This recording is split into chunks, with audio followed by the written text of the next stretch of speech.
सर्व बंधू भगिनींना सप्रेम नमो बुद्धाय व मैत्रीपूर्ण जय भीम. आपल्या या संग्राम बुद्धिस्ट चॅनलवर सुस्वागत. बंधू भगिनींनो, आपल्यासाठी एक नवीन व्हिडिओ घेऊन आलोय. आजचा विषय आहे शुद्ध धनाची शेवटची भेट. सारिपुत्त आणि मोग्गलान यांच्या दीक्षेनंतर भगवान बुद्ध 2 महिने राजगृहात राहिले. भगवंत राजगृहात राहत असल्याचे ऐकल्यावर शुद्ध धनाने निरोप पाठवला की मरणापूर्वी माझ्या मुलाला पाहण्याची माझी इच्छा आहे. त्याच्या उपदेशाचा फायदा इतरांना मिळाला, परंतु त्याच्या पित्याला किंवा त्याच्या नातलगांना तो मिळाला नाही. निरोप देणाऱ्या दूताचे नाव कालुदायिनी असे असून तो शुद्ध धनाच्या दरबारातील एक मनुष्याचा मुलगा होता. तेथे पोचल्यावर तो दूत म्हणाला, जगदवंदनीय तथागता, कमलपुष्प ज्याप्रमाणे सूर्योदयासाठी उत्सुक असते त्याप्रमाणे आपले पिताजी आपली वाट पाहत आहेत.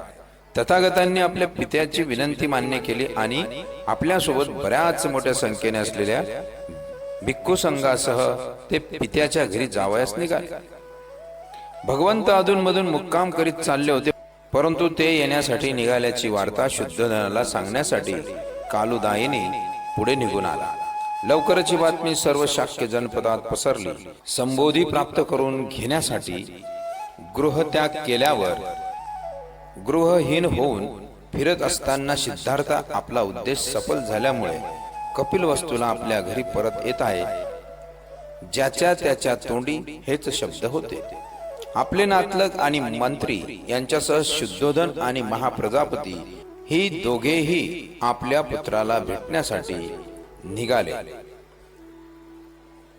आपला मुलगा दुरूनच त्यांना दिसला तेव्हा त्याचे सौंदर्य, गांभीर्य, सन्माननीय उच्च पद आणि तेज पाहून ते थक्क झाले आणि त्यांचे अंतःकरण अत्यानंदाने भरून तो आनंद व्यक्त करण्यास त्यांना शब्द सापडेना.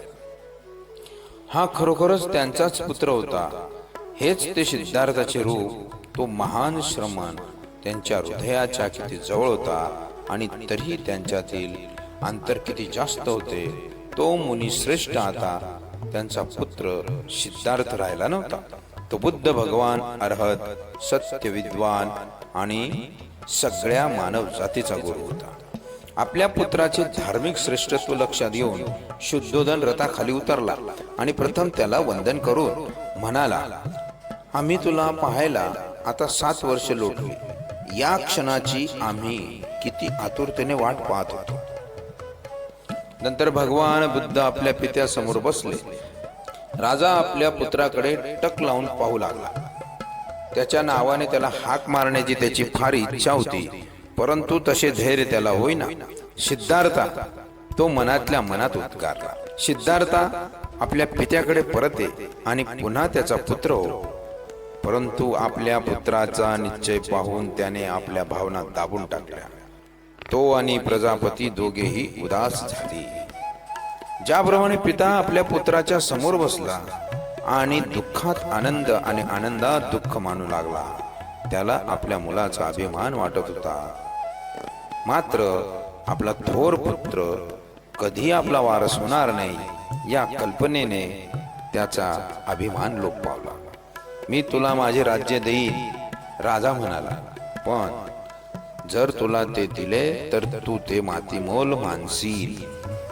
यावर तथागत म्हणाले, महाराज, आपले अंतःकरण पुत्र प्रेमाने भरलेले आहे, पण ज्या पुत्राला आपण मुकला त्याच्याशी ज्या प्रेम बंधनांनी आपल्याला जखडले आहे त्याच बंधनांनी आपण स्वतः सर्व मनुष्य मात्रांशी जखडून टाका.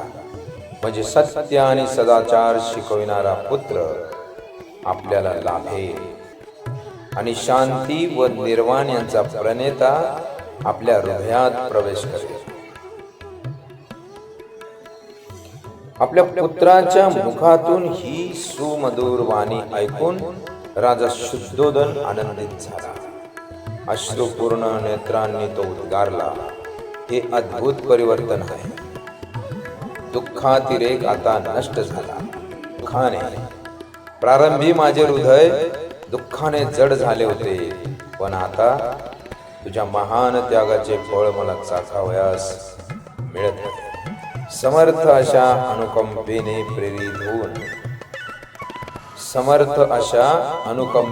प्रेरित होऊन गेल्यामुळे आपले धम्मविषयक दात साध्य करण्यासाठी सत्तेची अभिलाषा तू सोडून द्यावीस, हे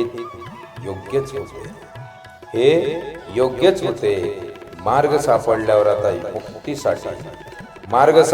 आता मुक्तीसाठी उत्सुक असलेल्या सर्वांना आपल्या धम्माची शिकवण आता तू देऊ शकशील. एवढे बोलून यानंतर राजा शुद्धोधन आपल्या स्वगृही परतले. तथागत मात्र भिक्खू संघासह वनातच राहिले. साधू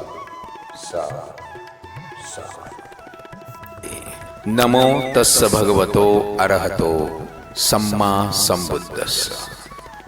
नमो बुद्धाय, नमो धम्माय, नमो संघाय. भवतु सब्ब मंगला.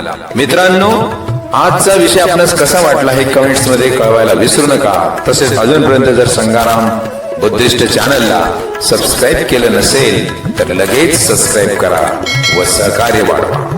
त्याचबरोबर बेलच्या चिन्हास स्पर्श करून ऑल करायला विसरू नका. त्यामुळे येणारा प्रत्येक नवीन व्हिडिओ आपल्यापर्यंत सहज पोहोचेल.